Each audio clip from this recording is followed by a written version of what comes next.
Realme and Oppo app icon change setting. नमस्कार दोस्तों, स्वागत है आप सभी का तिकराज यूट्यूब चैनल पर।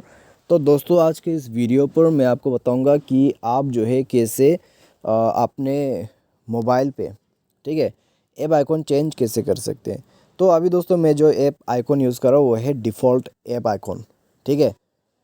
तो अगर दोस्तों आपको चेंज करना है ऐप आइकन स्टाइल या फिर आइकन चेंज कर देना है तो कैसे पॉसिबल है, चलिए देखते हैं आज के इस वीडियो पर। वीडियो शुरू करने से पहले दोस्तों जाके चैनल को सब्सक्राइब करें, बेल आइकन को क्लिक करें ताकि आपको लेटेस्ट अपडेट मिल सके। और दोस्तों यदि आप ऑनलाइन पैसा कमाना चाहते हैं तो वीडियो डिस्क्रिप्शन पर आपको लिंक मिल जाएगा। तो चलिए दोस्तों वीडियो शुरू करते हैं। तो सबसे पहले तो दोस्तों हमें करना क्या है, ऐप आइकन चेंज करने के लिए हमें जाना है सेटिंग पर। तो आप दोस्तों पहले मेरे आइकन देख लीजिएगा, ठीक है, किस तरीके का आइकन मैं यूज़ कर रहा हूँ, ताकि आपको जो है बाद में पहचानने में आसान हो जाए।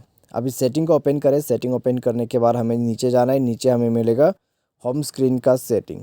तो यहाँ पे दोस्तों, ठीक है, ज़्यादा नीचे नहीं जाना है। तो home screen and lock screen magazine पे आपको जाना है और उसके बाद आपको मिलेगा नीचे में set icon style. Icon style दोस्तों यहाँ पर आप जो है कस्टम मोड पे भी कर सकते हैं और यहाँ पे जो है दोस्तों आप पेबर भी सेट कर सकते हैं और मटेरियल स्टाइल भी सेट कर सकते हैं। तो हम यहाँ पर सेट करेंगे पेबर। यह है डिफ़ॉल्ट राउंड शेप में और यह है पेबर, ठीक है। आप देख सकते हैं थोड़ा सा डिफरेंस आपको यहाँ पर दिखाई दे रहा होगा। उसके बाद अप्लाई पर क्लिक करें। अप्लाई पर क्लिक करने के बाद दोस्तों हमारा जो ऐप आइकन है वो चेंज हो चुका है, ठीक है। यहाँ पर दोस्तों ज़्यादा चेंज तो नहीं हुआ है लेकिन चेंज हो गया है क्योंकि दोस्तों हमने यहाँ पर अप्लाई किया है, ठीक है। तो अगर दोस्तों आपको खुद का आइकॉन जो है बनाना है तो आप वो बना सकते हैं, ठीक है। इस तरीके से आप ऐप आइकॉन चेंज कर पाओगे। तो आज के इस वीडियो पर दोस्तों बस इतना ही। Thanks for watching.